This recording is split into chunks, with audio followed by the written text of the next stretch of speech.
No, Ezra Klein and Ta-Nehisi Coates had a conversation this week on Ezra Klein's show. This is coming out of first Ezra Klein writing an opinion piece about Charlie Kirk, where he said some things that some of us found ridiculous, like Charlie Kirk speaks politics the right way and he debates the right way. Ta-Nehisi Coates took issue with that and responded in The Atlantic. And then Ezra invited him on his show.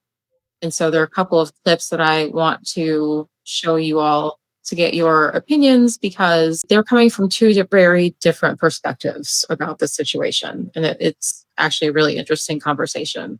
Like going through all of the clips of the things he said, the way he talked about people, the way he, described groups in ways that honestly, even as I was writing it, I was uncomfortable saying. And so the idea that this guy should be in any way celebrated for how he conducted politics. The fact that he just slurred across the board, all sorts of groups of people, and then ran an organization wherein, which appeared to me just a haven of hatred. I would not want that to be a model for my politics.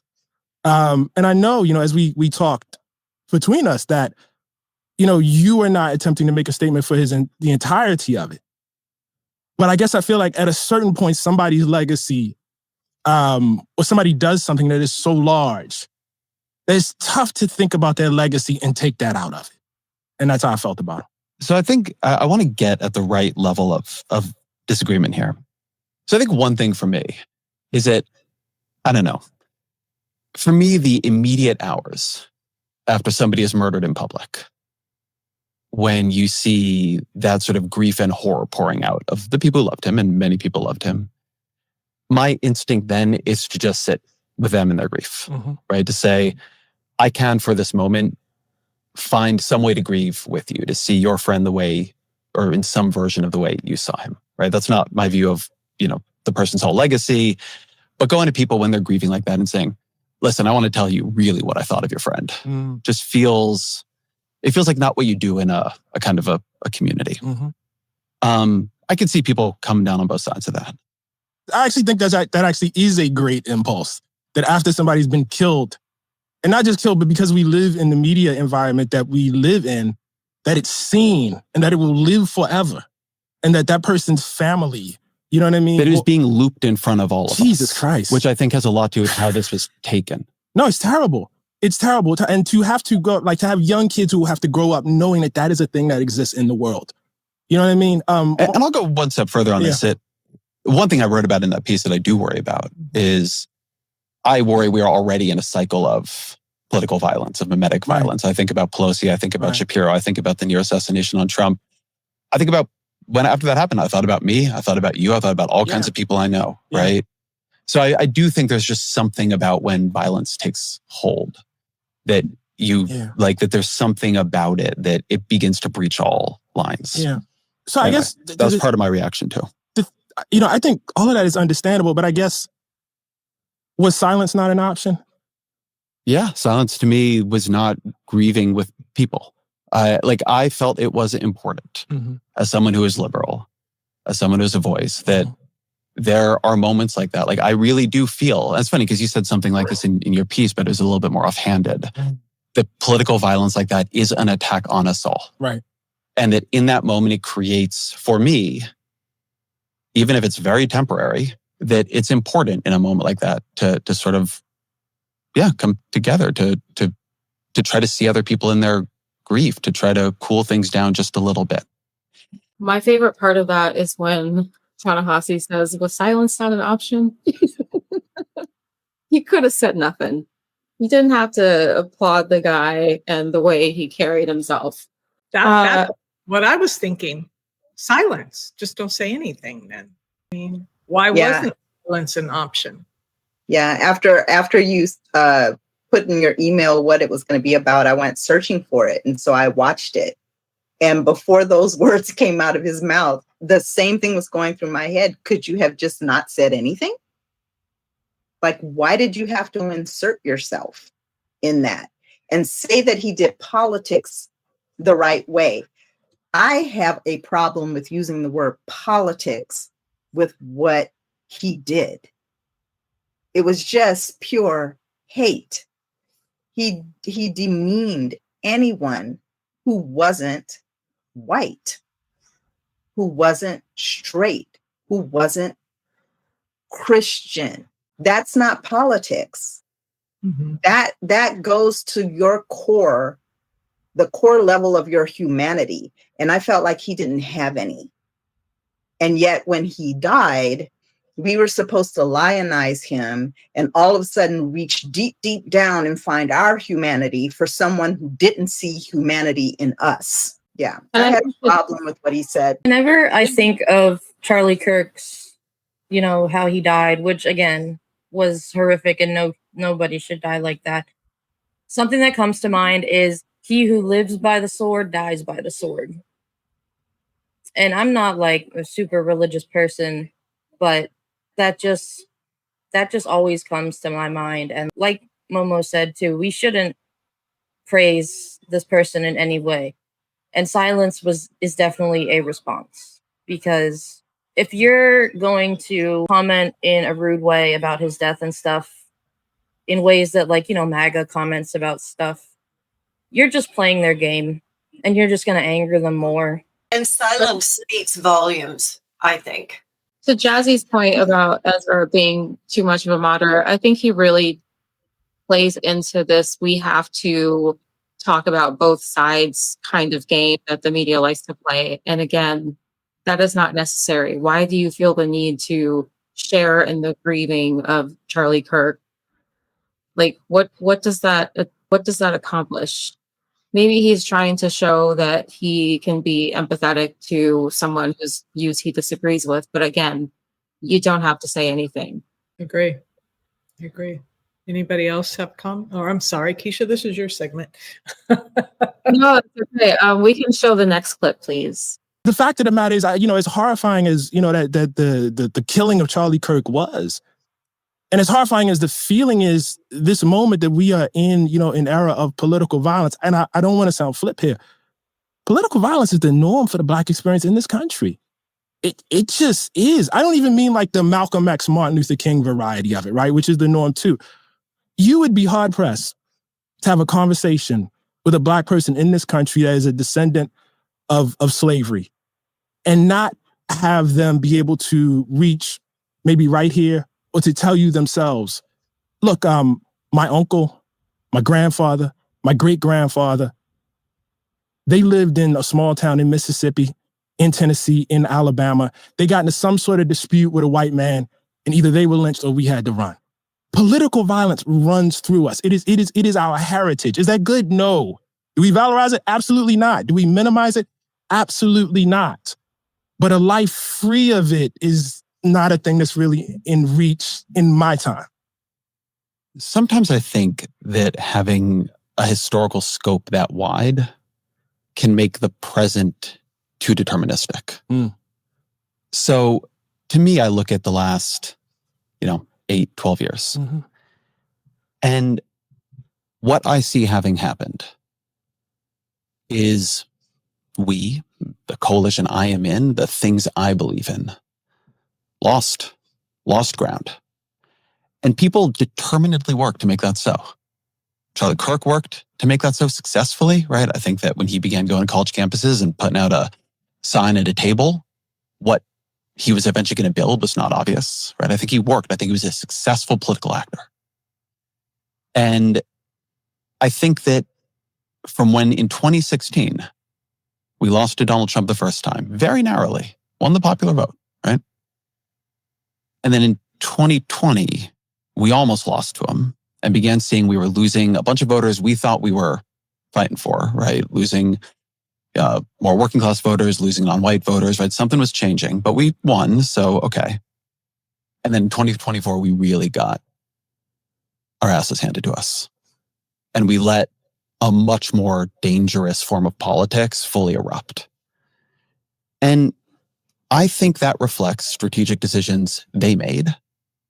I think it reflects decisions we made. So I think for me, it's not enough to say we lost, there are backlashes, sometimes you lose.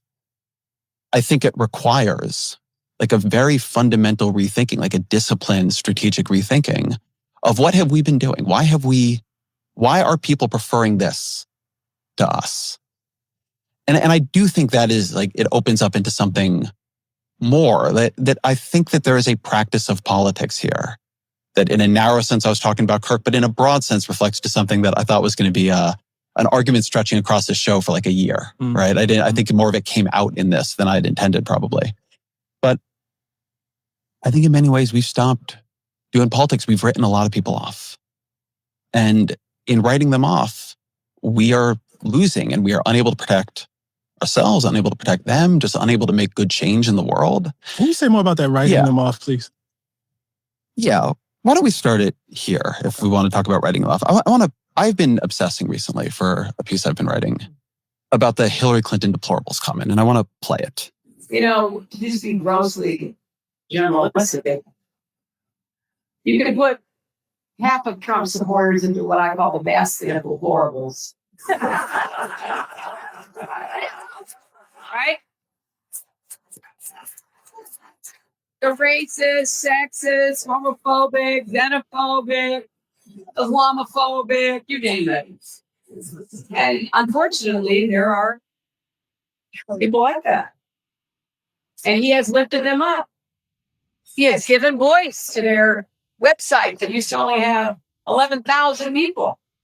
Now I have 11 million. He tweets and retweets. They're offensive, hateful, mean-spirited rhetoric. Now, some of those folks, they are irredeemable, but thankfully they are not American. For me, that's where the rubber meets the road. That is such a bunch of crock, because at that point, Trump was bringing out his rhetoric very hard, very poignant. And when she said that, they wanted to hold her accountable. That is a crock for me. And I don't know who the hell is this new Ezra Klein. Did he go to the mountaintop and fall off? I don't know this person. I agree. But two things, too, that he's absolutely wrong on, and Jazzy brought up one of them. We did not narrowly lose in 2020. And I think, and I usually have this number because I talk about it a lot, was maybe a 1.8% difference in the 2024 election, which people keep saying it was this huge landslide, and it was not. And a mandate. And all that other BS to go with it. So I agree with you, August. What happened to Ezra Klein?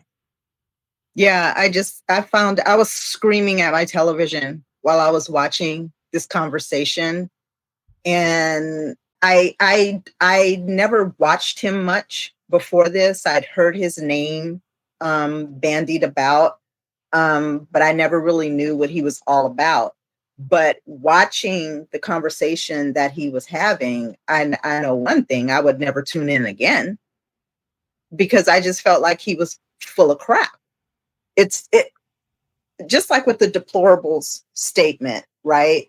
Everyone is always holding people that are opposite Trump to a higher standard. He can say and do anything he wants, but they focus on the one wrong thing or one slip of the tongue that someone may make, and it's all over for them. But why have we lowered our standards so for this man? I don't understand it.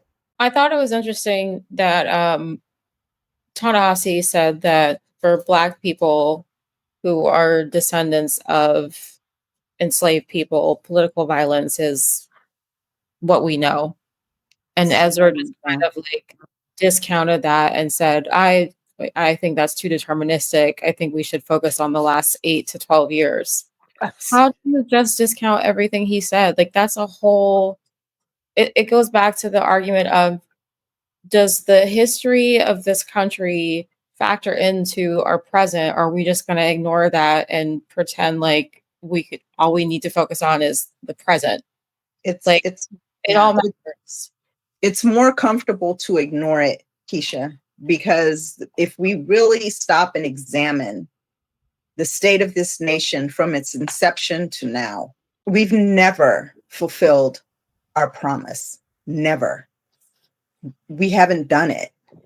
And I agreed with him wholeheartedly. And I thought he was very dismissive of the fact that he was saying for descendants of slaves, for Black people in America, this is just the norm for us. Political violence, violence against us is the norm. Just like in Reconstruction, we came the closest to it, like he said, in Reconstruction, when we had these enslaved people in the legislature. And every time Black folk rise up to do something, it gets burned to the ground, or it gets minimized or diminished in some sort of way.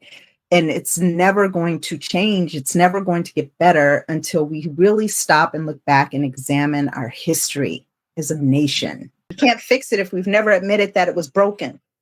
I was going to say, that's the problem. They don't want to look back. Look at what they're doing with, I think it was the African American History Museum, and they're trying to blur some of the photos of like the scars and stuff that slaves had from like being whipped and stuff. And it's like, we have to stop trying to whitewash history. And I would rather learn the hard stuff and learn what is true than have like these rose-colored goggles on all the time. I want to know the gritty and dirty stuff. I don't want to just know all the happy la things. I just want to jump in here. You're right, Katie. And I'm going to give an example real quickly. Yesterday, we all that attended Don Lemon's show, we heard from Will from South Carolina. And when he explained what he went through and what those people losing the red states, if they lose their health care, if they lose their hospitals, how many hours it would take, it changed a lot of people's mind. A lot of the Lemon legends, they admitted, but we are always the ones standing up and able to take account. And there is no accountability that comes. It shows you that there is only 6 degrees of separation. We bleed just like each other. The other thing about history is obviously we don't do a good job of learning from history at all. Not just the US, but world history, because look at where we are. Mm-hmm. Look at where we are. Did we not learn anything from World War II? Nothing. History is such an important part of education. And people just aren't paying attention. And we're repeating it. Absolutely repeating it. There's another comment in the conversation where Ezra says that he has people who he respects that are reaching out to him and saying that they feel like we're in a cold civil war and that we should, as a nation, divorce. Which I was like, hey, that's I'm one of those people. Not that I reached out to him personally, but I do feel like we're in a cold civil war, and I do think we should divorce as a nation. But he kind of dismissed it as like it was a silly thing and not worthy of like taking seriously. To which I was like, you know what, man? I'm just I'm about through with you. That's okay. Irreconcilable differences. Let's go. That's an interesting conversation there. Yeah, it's worth watching. It's a little over an hour long. I appreciate and respect how they were civil, since everyone wants to be respectable and talk civilly and have civil discourse. They didn't agree on everything. I think they didn't agree on a lot of things, but it was a good conversation and good food for thought. Yeah. Absolutely.